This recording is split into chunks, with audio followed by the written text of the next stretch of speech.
selamat di dalam dunia ini ataukah nanti celaka nanti di akhirat. Tolak ukurnya adalah ilmu. Ya, apabila kita beribadah di dalam dunia ini tanpa didasari dengan ilmu, maka kita tidak akan selamat. Dunia tidak selamat, akhirat kita tidak selamat. Apalagi di akhir zaman ini, maaf ya, banyak sekali sudah orang yang tidak ingin menuntut ilmu. Kenapa? Karena merasa sudah pintar. Kebanyakan di akhir zaman ini banyak orang yang malas duduk di majelis taklim. Kenapa? Karena mereka sudah cukup dengan ada HP di tangannya, ada Google di tangannya, ada internet di tangannya. Akan tetapi mereka tidak mendapatkan keberkahan daripada ilmu. Sekarang ini banyak orang ya yang jauh daripada para ulama. Mereka sibuk dengan pekerjaannya, mereka sibuk dengan usahanya, mereka sibuk dengan urusannya masing-masing. Mereka tidak menyempatkan waktu hadir untuk di majelis taklim. Rasulullah Shallallahu Alaihi Wasallam memperingatkan, kata Nabi Muhammad Shallallahu Alaihi Wasallam, saya di zamanul ala umat, selagi akan datang atas umatku, kata Nabi Muhammad Shallallahu Alaihi Wasallam, satu masa yafirru minal ulama wal fuqaha, mereka lari daripada para ulama dan orang ahli fikih. Apakah mereka alergi bertemu dengan ulama? Ya, akan tetapi mereka jauh daripada para ulama, tidak mau lagi menerima apa perkataan ulama. Apabila sudah zamannya sampai pada masa itu, yurfa'ul Allah Subhanahu wa taala akan memberikan mereka 3 bala. Fayat talihullah bisalih baliyah. Allah akan memberikan mereka bala 3 bala. Ini apabila sudah terjadi seperti ini, mereka jauh daripada para ulama, tidak mau mendekat dengan para ulama, tidak mau mengambil ilmu para ulama. Allah berikan mereka 3 bala. Yang pertama, yurfa'ul barakatu min kasbihim. Allah angkat keberkahan daripada usaha mereka. Mereka banyak dapat gaji, besar gaji 30 juta, 40 juta 1 bulan. Ada lagi, ya, tidak ada keberkahan daripada uang yang dia dapatkan. Kadang-kadang dia infakkan sesuatu yang tidak ada manfaatnya, tidak ada faedahnya. Bahkan kadang-kadang belum sampai tanggal gajian berikutnya sudah habis, padahal gajinya besar. Kenapa bisa terjadi seperti ini? Dikarenakan mereka jauh daripada para ulama, jauh daripada para ulama, sehingga apa? Keberkahan daripada usaha diangkat oleh Allah Subhanahu wa taala. Yurfa'ul barakatu min kasbihim, diangkat keberkahan daripada usaha mereka. Yang kedua, wa yusallitullah sultanan zaliman. Allah akan mengangkat di antara mereka itu pemimpin yang zalim. Apabila kita jauh daripada para ulama, tidak mau mendengar apa kata para ulama, ya, maka Allah akan angkat di antara mereka pemimpin yang zalim. Kalau yang paling ke atas, ya, apabila di dalam satu negara, di penduduknya, masyarakatnya jauh daripada para ulama, hati-hati, presidennya akan diangkat oleh Allah, presiden yang zalim. Apabila di satu provinsi, ya, satu provinsi, apabila rakyatnya, masyarakatnya jauh daripada para ulama, hati-hati, mereka akan diangkat oleh pemimpin yang zalim. Kabupaten sama, camat di kecamatan sama, di desa atau kelurahan sama, di RT sama, bahkan sampai di rumah kita juga sama. Apabila di dalam satu rumah, ya, tidak ada yang ingin belajar ilmu, jauh daripada para ulama, asik dengan pekerjaannya, asik dengan usahanya, tidak peduli dengan pengajian, tidak peduli dengan majelis taklim, asik dengan pekerjaannya, hati-hati. Boleh jadi nanti di rumah ada seorang pemimpin, yaitu suami, dia jauh daripada Allah Subhanahu wa taala. Pemimpin yang zalim, pemimpin yang tidak adil, menempatkan sesuatu bukan pada tempatnya, waliyadzubillah. Yang ketiga, Allah balakan kepada mereka, waliyadzubillah, yakhrujuna minad dunya bighairi iman. Mereka keluar daripada dunia tanpa membawa iman, waliyadzubillah. Kita masih bersyukur kepada Allah Subhanahu wa taala. Ya, pada saat ini Allah taala masih memberikan kita iman, yang mana iman ini termasuk daripada salah satu nikmat yang terbesar yang diberikan Allah kepada kita. Disebutkan bahwasanya kalau seseorang tua meninggal dunia dan ada, ya, sekecil, ya, biji yang paling kecil ada iman di dalam hatinya, maka dia akan dimasukkan oleh Allah ke dalam surga. Lalu bagaimana kalau misalnya dia wafat, dia meninggal dunia tanpa atau bahwa waliyadzubillah, maka dia akan kekal di dalam neraka waliyadzubillah. Maka oleh karena itu gunakan kesempatan yang diberikan Allah Subhanahu wa taala kepada kita, ambil warisan daripada Rasulullah sallallahu alaihi wasallam. Gunakan kesempatan waktu kita untuk belajar, untuk menuntut ilmu. Alhamdulillah di tempat kita ini khususnya di Kelurahan Medawai khususnya ada beberapa tempat majelis taklim. Ayo kita hadir di tempat itu. Kita ambil daripada warisan Rasulullah sallallahu alaihi wasallam, yang mana ketika seseorang mengambil warisan Nabi Muhammad sallallahu alaihi wasallam, yang mana warisan itu ada hubungannya dengan Nabi Muhammad sallallahu alaihi wasallam, maka insyaallah kehidupan kita akan berkah. Disebutkan dalam satu riwayat bahwasanya Nabi kita Muhammad sallallahu alaihi wasallam beliau mengatakan, "Man talabal ilma faqaffalallahu rizqahu." Barang siapa yang menuntut akan ilmu, Allah Subhanahu wa taala akan menjamin akan rezekinya. Maka kata para ulama, orang yang menuntut ilmu itu mendapatkan dua jaminan. Jaminan yang pertama, rezeki jaminan yang pertama dia sebagai manusia. Dalam Al-Quran Allah Subhanahu wa taala mengatakan, wa ma min dabatin fil ardi illa 'ala Allahi rizquha. Tidak ada sesuatu yang merata di muka bumi kecuali Allah Subhanahu wa taala yang akan menjamin rezekinya. Dijamin oleh Allah Taala, semua makhluk hidup dijamin oleh Allah Subhanahu wa taala rezekinya, tidak terkecuali.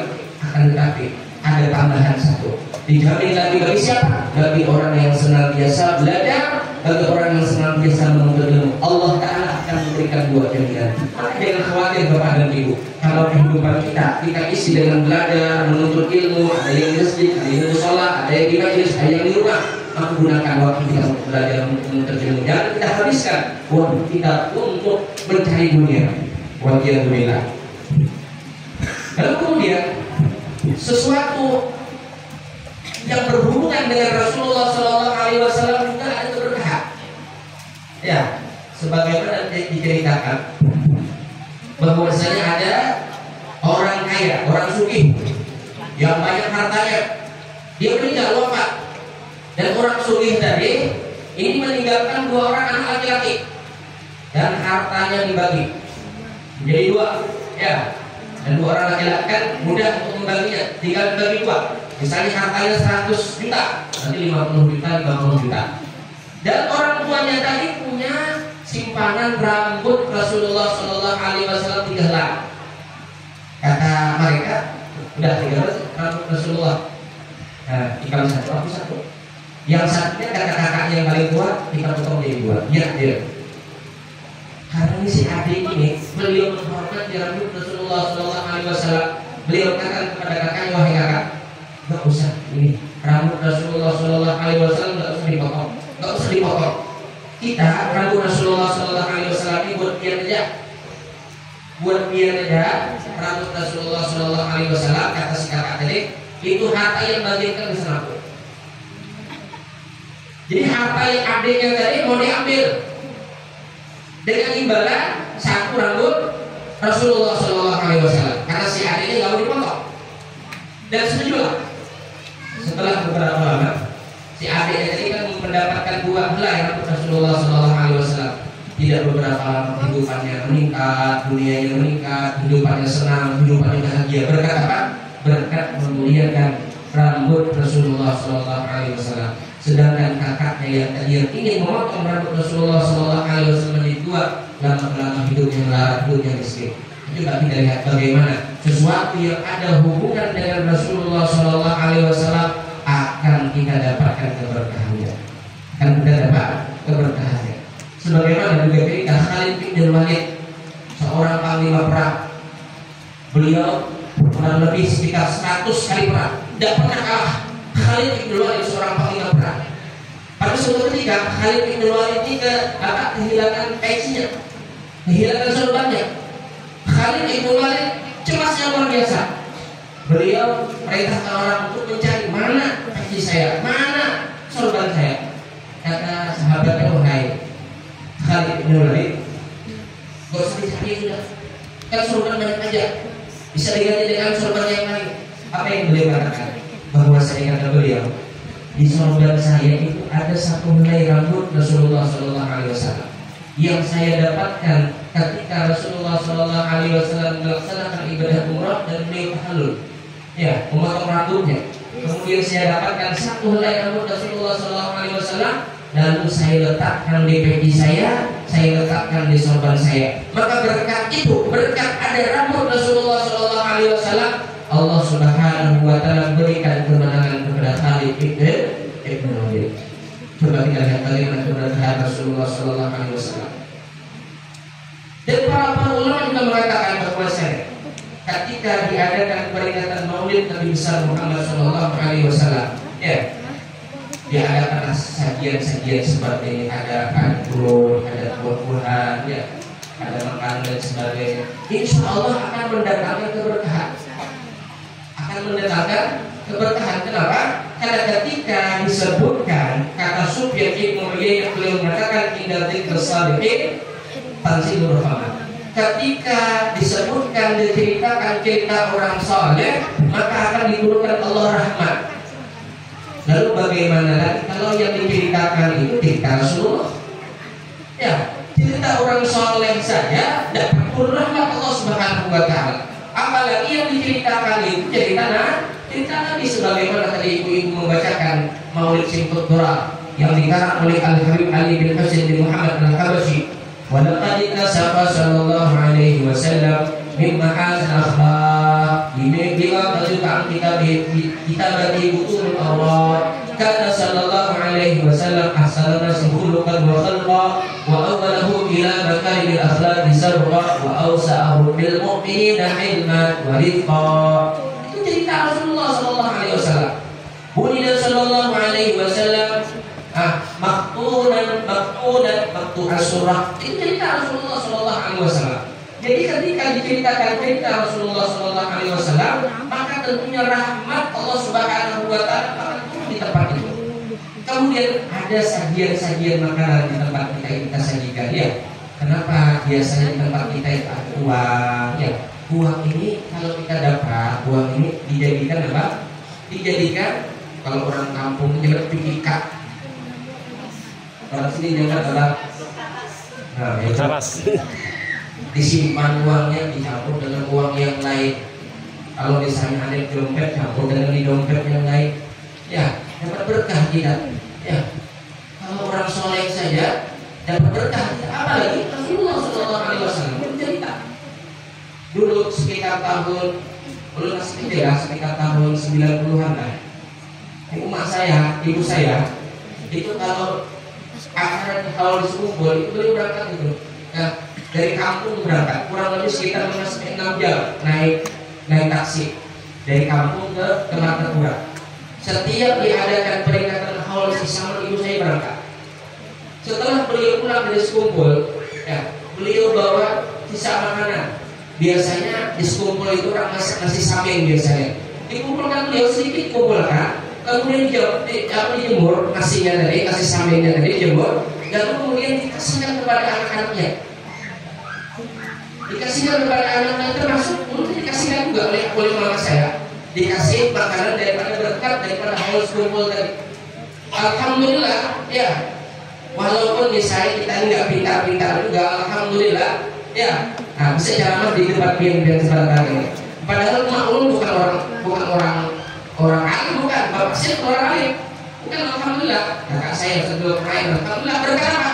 Berkat orang soleh, berkat ibu saya cinta kepada orang soleh. Maka insya Allah apabila ibu bapak cinta kepada orang soleh, maka insya Allah ada nanti daripada zuriat kita, anak cucu kita yang dijadikan oleh Allah Subhanahu Wa Taala menjadi orang soleh. Jadi keberkahan itu ada, ya, keberkahan itu ada. Apalagi yang dibacakan Maulid Nabi Muhammad Sallallahu Alaihi Wasallam.